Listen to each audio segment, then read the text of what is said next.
It was like watching Fred Flintstone trying to get started there. No one will care about the labour so long as Australia delivers the baby. I feel like I'm in a 3D cinema. I'm taking the glasses off. It's just a blur. That is probably thunder they can hear in the background. That's not Tony Popovich belly aching in the dugout. Well, there's the man who looks like Daniel Craig out of James Bond, and he is certainly licensed to kill. The Michael Holding long runner. DJ Brox hits one home. He should have put that on for Mitch Duke. That would have been the raw newt.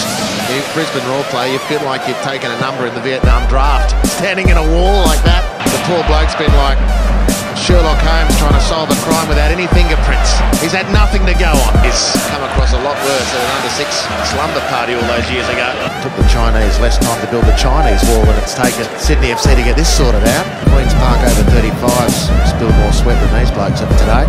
They're like turtles on their back defending. The best Sydney FC have been able to do is put band-aids over gaping wounds. And more blood spurts from the carcass now. Trev Golofsky, who has the patience of Job, he just pulls his Kofi Annan impersonation out of the back pocket. Who he is as doorman at the local nightclub, you'd reckon. No way past Topor Stanley and Beecham. All over Del Piero like a bad hairpiece. Que pasa, senor? So maybe players got the hush puppies on. They might have to go for some cleats at half-time. He's not Robinson Crusoe there. You were anticipating Johnny Aloisi wanting to stick a couple of bits of dynamite up some of his players and say, come on, you blokes. Fine bromance developing there. Nervous as kicked across the back line, Melbourne Hard. The body's prone and the stiletto is just over the Adam's apple. You got a couple of ticks to go to half-time. And you open up like the Sydney Heads. It's a lot of souffle talk from time to time. Enough talk of the ticky-tacky. This defending is on the wacky tobacking sometimes. There you go, Harps. They're 244 minutes now without conceding as well. Some people have televisions in their room. Do you sleep with an abacus on your roof? They haven't scored a goal. They've lanced a Boyle. Focus, boys. Focus. The F word. Jesus, he was beating the ground there. I thought he was doing a Mario Milano impersonation. The Caramello Bear defending approach. Really soft in the middle.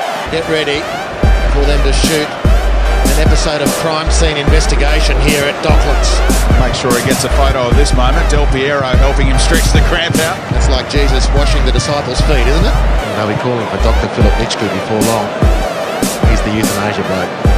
Surface doesn't look in fantastic condition. Don't know whether you had a walk on it, Harps. No, I stayed off it, Simon. I didn't need my high heels to get stuck in the grass. It's gone off his Johnny Mulder. I should audition for a Marcel Marceau stage show, I think. His Arnie Jack's a bit crook.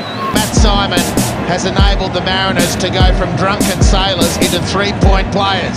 And to send out a search party for any Socceroos highlights. Banzai Pipeline. They're almost nearly in the same postcode, the Sydney FC players. Now this is Taggart v Anderson, the Battle of the Brill Crane.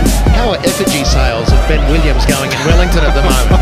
He's encircled by 5 Melbourne Heart players and he extracts the urine. Eiji Kawashima swatting at flies. In my opinion, they look constipated. They get to the front third and the whole thing just locks up completely.